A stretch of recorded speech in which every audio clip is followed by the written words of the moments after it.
My sister told her billionaire-in-laws I was a waitress. My heart shattered hearing her lie. So I walked into their dinner party in my DEA uniform, looked her father-in-law in the eye, and said, "Sir, I don't wash dishes." I kicked down doors. My name is Cassidy Vance, and for the last 6 years, I've been a special agent with the Drug Enforcement Administration. My job is dangerous, demanding, and the pride of my life. But to my sister's new family, the ultra-wealthy Sterlings of Texas, I was just a waitress. I discovered this lie at a dinner party in their River Oaks mansion in Houston, a party I was never supposed to attend. My sister, Brooke, had told her powerful in-laws that I worked part-time at a local diner, a harmless fabrication to hide her blue-collar roots.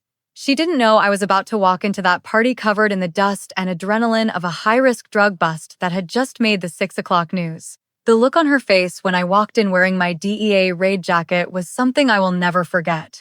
That night, a simple lie meant to keep up appearances ignited a firestorm that would change our family forever.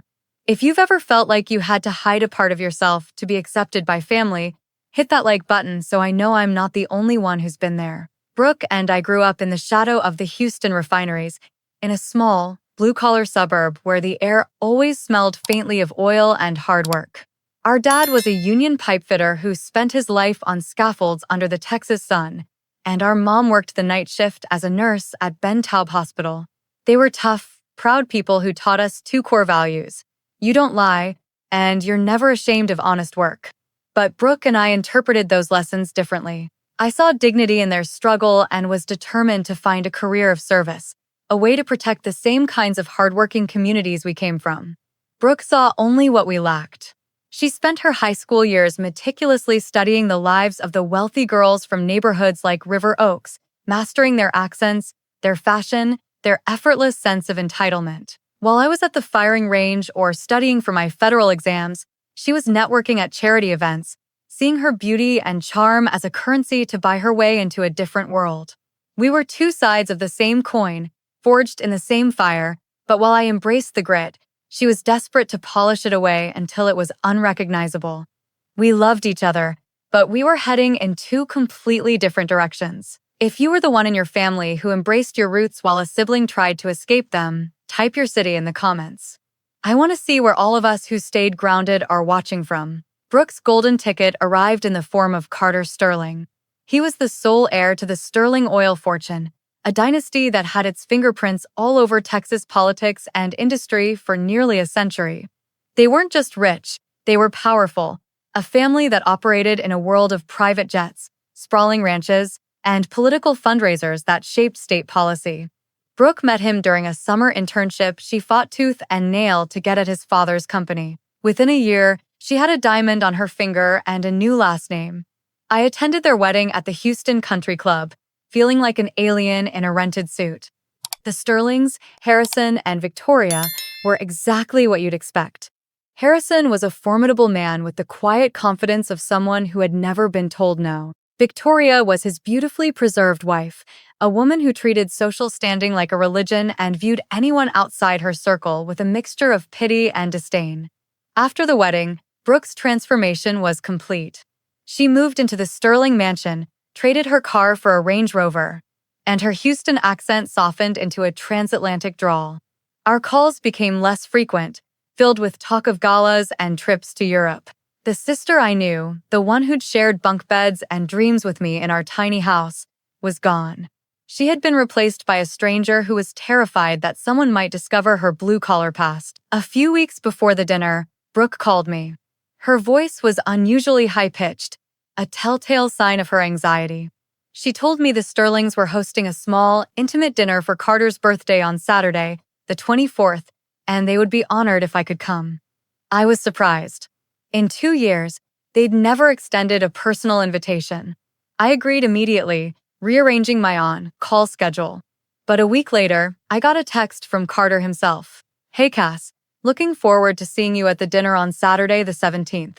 My parents are excited to finally get to know you." I stared at the text. Saturday the 17th. Brooke had told me the 24th. I realized with a cold certainty that she had deliberately given me the wrong date. It was a calculated act of sabotage. She hadn't expected Carter to reach out. When I confronted her over the phone, she crumbled, offering a pathetic excuse about getting her dates mixed up. But I knew the truth. She hadn't just lied about my job. She was actively trying to erase me from her new life, hoping I would miss the event entirely and she could make up some excuse for my absence. It was a cowardly, desperate move, and it was the first sign that this wasn't just about her being ashamed. It was about her being terrified. Let me know. Are you the type to confront a family member directly about a lie? Or do you let it go to keep the peace? Type confront or peace in the comments. I'm curious about how you all handle these family revenge stories in your own lives. After Carter's text, Brooke called me back, frantic and apologetic. She insisted I still come to the dinner on the 17th, explaining it was more important than she'd let on. It's not just a family thing, Cass, she'd admitted, her voice trembling. Harrison is trying to close a massive land deal for a new refinery, and State Senator Thompson is the guest of honor. Everything has to be perfect. I immediately understood. The dinner was a high-stakes performance, a piece of political theater designed to showcase the Sterling family's power and impeccable pedigree. A sister who kicked down doors and arrested cartel members didn't fit the script. But now that Carter had invited me, my absence would be more conspicuous than my presence. The pressure on Brooke must have been immense. Victoria Sterling, her mother-in-law, was a notorious perfectionist who saw any social imperfection as a personal failure. In her world, a daughter-in-law with a working-class family was a liability to be managed, and a sister in a dangerous and decidedly unglamorous profession was a potential disaster. Brooke's lie about my diner job wasn't just a simple fib. It was a desperate attempt to sand down my rough edges, to make me a more palatable character in the grand story of the Sterling dynasty. She was trapped, trying to play a role she wasn't born into, and she was willing to sacrifice my dignity to secure her place in that world. The day of the dinner, my world exploded. A 2-month surveillance operation on a major fentanyl distribution ring went sideways. A raid was called in a warehouse district just south of downtown Houston. For 6 hours, my world was a blur of shouting, splintering wood, and the gut-wrenching tension of close-quarters combat. We got our guys, but it was messy.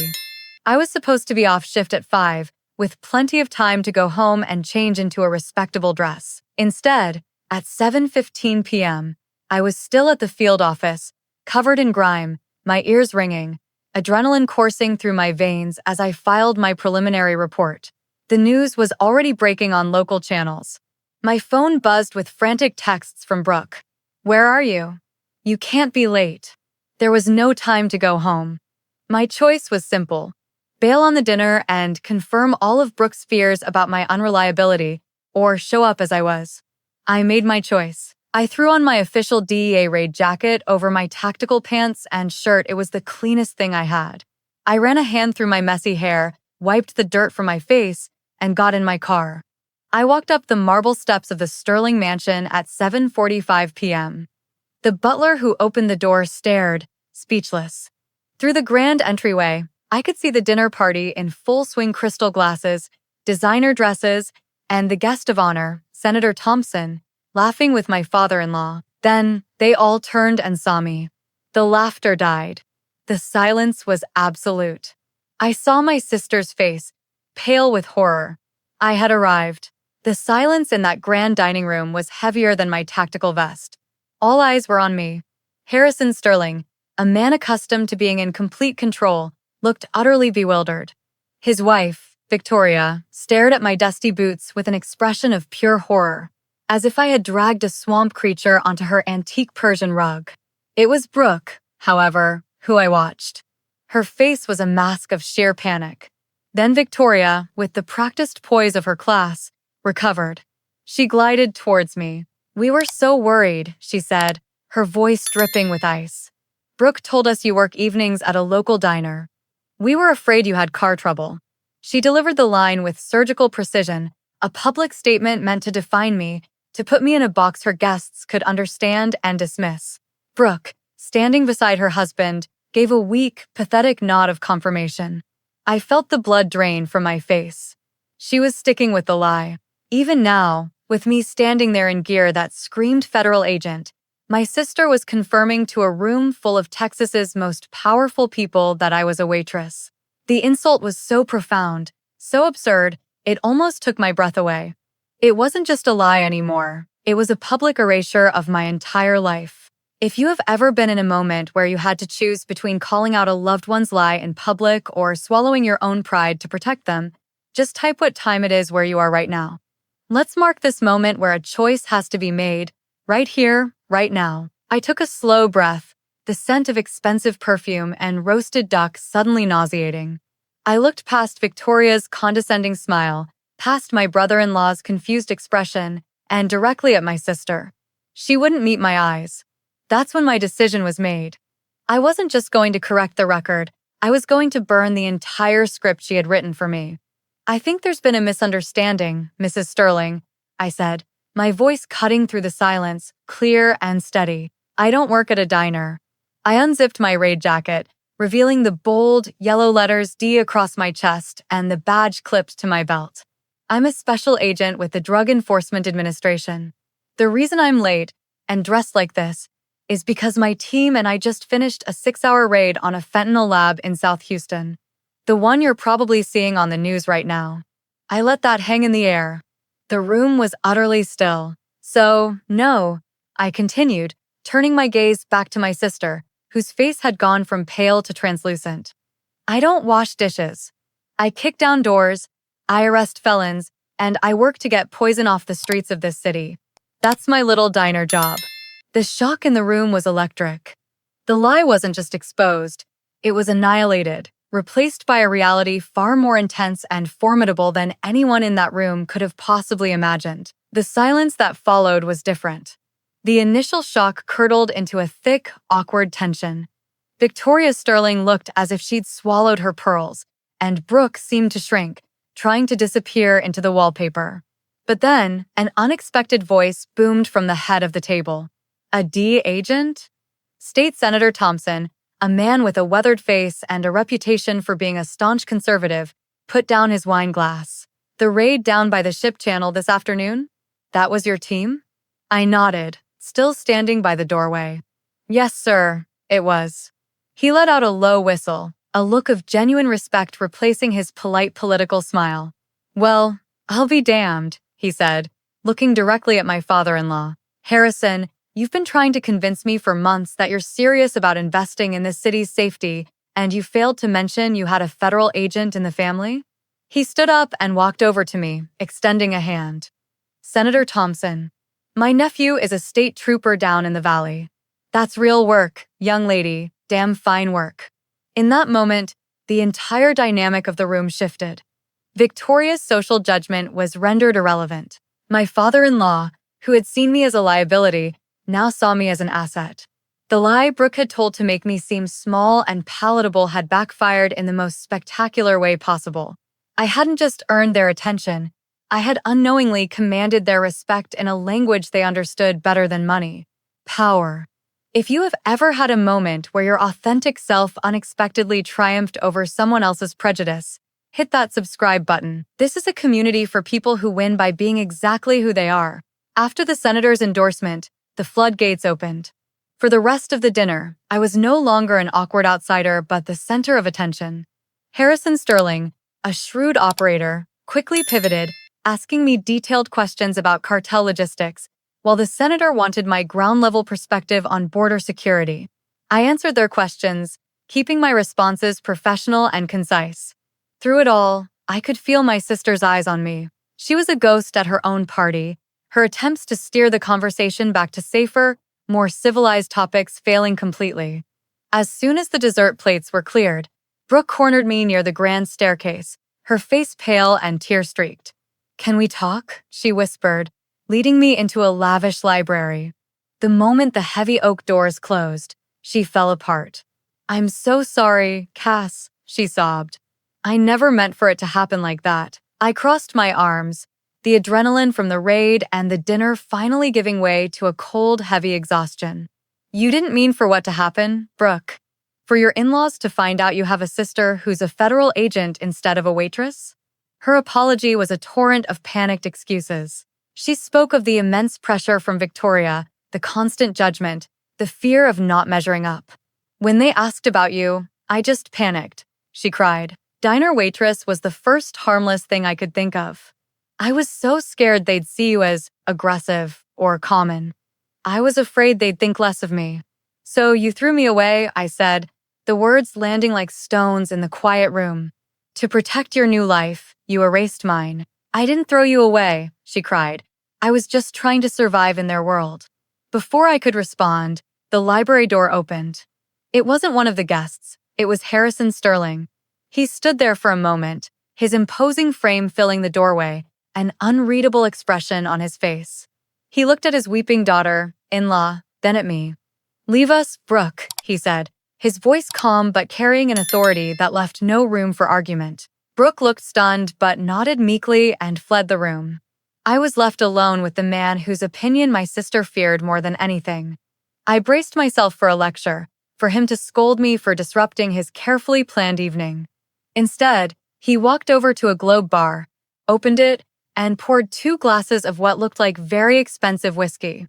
He handed one to me. "My father was a roughneck on an oil rig in West Texas," he said, swirling the amber liquid in his glass. "He worked until his hands bled so I could go to college. My wife, Victoria, she likes to forget those parts of our history. She believes that to be a Sterling is to be perfect." He took a slow sip. "I, on the other hand, believe that to be a Sterling is to be strong. What your sister did was weak. It was a lie born of fear. What you did, walking in here, facing us down, and speaking your truth, that was strength." He looked me directly in the eye. "You may not be the sister-in-law Victoria wanted, but you're the one this family probably needs. Don't let my son's wife's insecurity diminish your value." Harrison's unexpected validation was more disarming than any criticism could have been. It wasn't forgiveness for Brooke, but it was a form of justice I hadn't anticipated. Our relationship didn't magically repair itself that night, but the foundation shifted. Brooke had to face the consequences of her choices, not from her in-laws, but from herself. She and Carter began marriage counseling, and she started volunteering at a center for at-risk youth, a world away from Victoria's charity galas. It was her first step toward building an identity that wasn't defined by her husband's last name. The lesson from that night, the one that has stuck with me, is that your worth is not a currency to be negotiated or altered to fit into someone else's world. Trying to hide who you are to gain acceptance is a fool's bargain, because you are trading your power for a place at a table where you'll never truly be respected. The moment I walked into that mansion as a DEA agent, unapologetically and truthfully, was the moment I gained the one thing my sister's lies could never buy: genuine respect. My job is to see things as they are, not as people pretend them to be. And that night, I learned to apply that same principle to my own life. True strength isn't about fitting in. It's about having the courage to stand out and own your truth, even and especially when it's inconvenient. If you've ever found strength in being unapologetically yourself, even when it was difficult, share your story in the comments. And if you believe that our true value lies in our actions, not in others' perceptions, subscribe to this channel. Let's build a community on that truth.